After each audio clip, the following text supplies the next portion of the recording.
Through the high jungle treetops, the news quickly spread. He talks to a dust speck. He's out of his head. Just look at him, walk with that speck on that flower. And Horton walked, worrying almost for an hour. Should I put this speck down? Horton thought with alarm. If I do, these small persons may come to great harm. I can't put it down, and I won't. After all, a person's person, no matter how small. So in this paragraph, he says again that the news quickly spread through the jungle that Horton has been talking to this flower with this clover, okay, with this speck of dust. Okay, so he has gone crazy. He's a fool. So this news spread all through the jungles, and all the creatures were talking about regarding this thing. Okay, and Horton carrying that speck of dust on that flower. Okay, he's walking and he's worrying that it's been very long. So he's been worrying almost for an hour, and he's thinking that should I put this speck of dust down? Okay. But again, he gets an alarm that if I do, these small persons may come to great harm. They might get harm. Okay, they might get injury. Okay, they might be in great danger. So I can't put it down. Okay, and I won't. I can't and I won't do it. After all, a person's person, no matter how small. So he's been saying this because he believes that no matter how small we are, okay, no matter what kind of appearance do we have, we are all God's creation. So we got to help each other. Okay. So these creatures I have not seen them.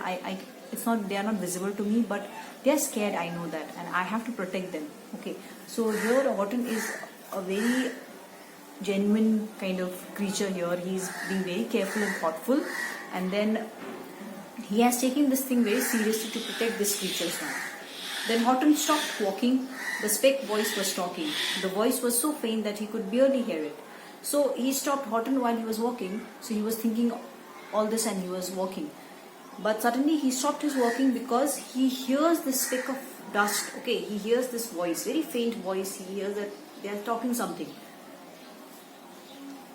My friend, came the voice. You are a very fine friend. So this voice said that, my friend, you are a very fine friend. You are a very great friend. Okay. You helped all our folks on this dust speck to an end. You have saved all our houses, our ceilings and floors. You have saved all our churches and grocery stores. So he's saying that, my friend, you have been so kind for this long. Okay. You have helped not only me, but you have helped all our folks, all my people, okay, on this dust speck. We are living here.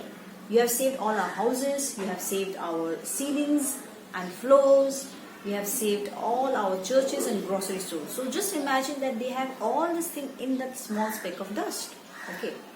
You mean, Horton gasped, you have buildings there too? So Horton is surprised. And he's saying that in that small creature which Horton or no one can see clearly, not visible from the naked eye, they are saying that in that small speck of dust, they also have churches, grocery stores, houses, buildings, ceilings. So Horton is surprised. Okay, so you are saying that you have buildings there? Oh yes, piped the voice. We must certainly do. So he's saying that, oh yes, we live here, so we have to have a house and building and churches here.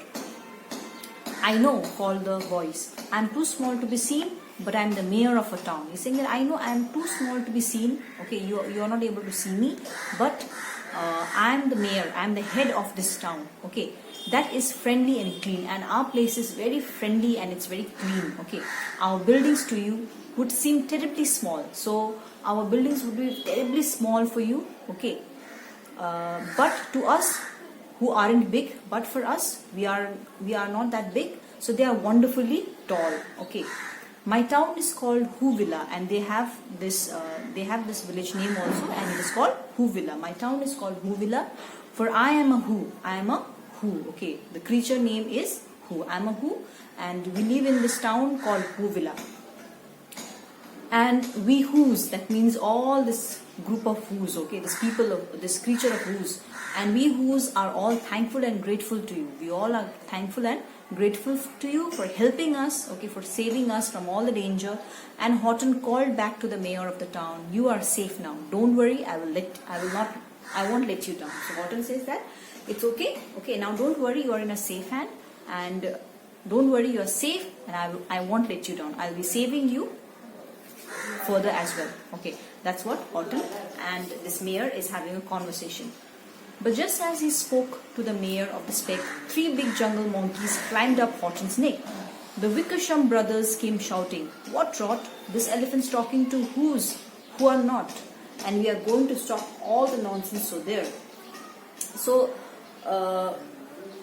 while they were having a conversation, Horton and this mayor, whose mayor were having a conversation, at that moment only 3 big jungle monkeys climbed to Horton's neck. Okay, they were called Wickersham brothers. They were all these 3 monkeys were actually brothers, and they were called Wickersham brothers. They came shouting and they were saying, "What people? What elephant? What are you doing? What are you talking to? You're talking to who are not there? Okay, we are not going to stop. We are going to stop all this nonsense. Okay, enough of all this thing. There are people, creatures, all the living creatures are talking about you, and you have to stop this. Okay, you have to stop this." They snatched Horton's clover. They carried it off to a black-bottomed eagle named Blat Blat I Cough. So the monkey snatched the clover from Horton, and they carried it back to. Passed it to a black-bottomed eagle, and whose name was Blat Blat I Cough. Okay, they gave it to them. A mighty strong eagle, and it was a very giant, mighty eagle. Okay, with very swift wings. Okay, very big and very swift wings. They said, "Will you kindly get rid of this thing?" So the monkey said, "Black eagle, black-bottomed eagle, will you take this away from this elephant?" Okay. And before the poor elephant even could speak, that eagle flew off with a flower in his beak. So before the Horton could say that or explain that why he's been doing all this, the eagle took it without asking, without a word, and he flew. Okay.